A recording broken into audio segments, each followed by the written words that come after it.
যারা রেস্টুরেন্ট থেকে খাওয়া শেষ হয়ে গেছে তারপরে দেখেন সে মাংসগুলো আবার তারা জড়ো করেছে। কথা শেষ করি। এই দেখেন ভাতটা লেগে আছে, পোলাও যেগুলো আছে সেগুলো এখানে লেগে আছে। এবং এটা খুবই দুঃখজনক। মানুষের বিশ্বাসের জায়গা যে রেস্টুরেন্টগুলো এরকম হলে এটা সবচেয়ে দুঃখজনক জায়গা। এবং সেটা একটা বালতিতে করে সেখানে কাঁচা মাংস আছে ফ্রিজের ভিতরে, শুধু এটা না, কাঁচা মাংস আমি শুধুমাত্র যে পাক করা যে মাংসগুলো সেগুলো রাখা যায় না।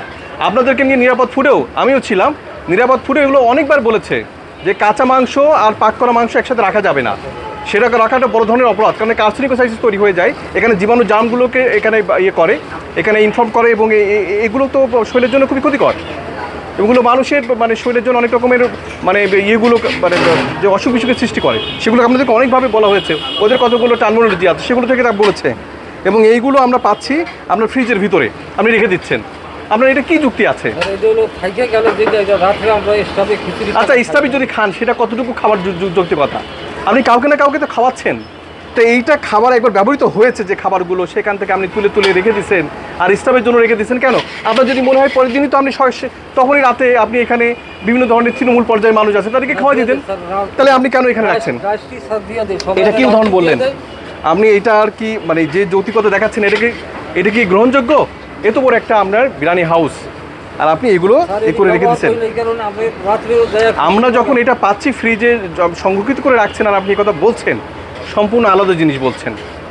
এবং মোটা লবণ যেগুলো বলছি বারবার, মোটা লবণটা ব্যবহার করা যাবে না। এটা পশু এগুলো খেতে পারে না, সেটা তো পরও আবার আপনারা শুরু করে দিচ্ছেন। আবার হচ্ছে যে এই ইয়েগুলো মাংসের ব্যাপারেও আপনাদেরকে অনেকবার ব্রিফিং আমরা দিয়েছি। আচ্ছা, আপনাকে আমি বারবার বলেছি, আগেও আপনাকে জরিমানা করেছি আমি আবার আপনাকে সতর্ক, এবং লাস্ট আপনি যদি এটা করেন আমি এরপরে আপনাকে একদম সিলগাল করে দিব। 20,000 টাকা জরিমানা করছি আপনাকে। এবং আমার তো মনে হয় আপনার এটা বন্ধ করে রাখা উচিত। আপনি কি ধরনের কাজ করছেন? এটা কি আর কি কথা বলছেন আপনি? যুক্তি দিচ্ছেন, আমার মাথায় আসে না। আপনার আরও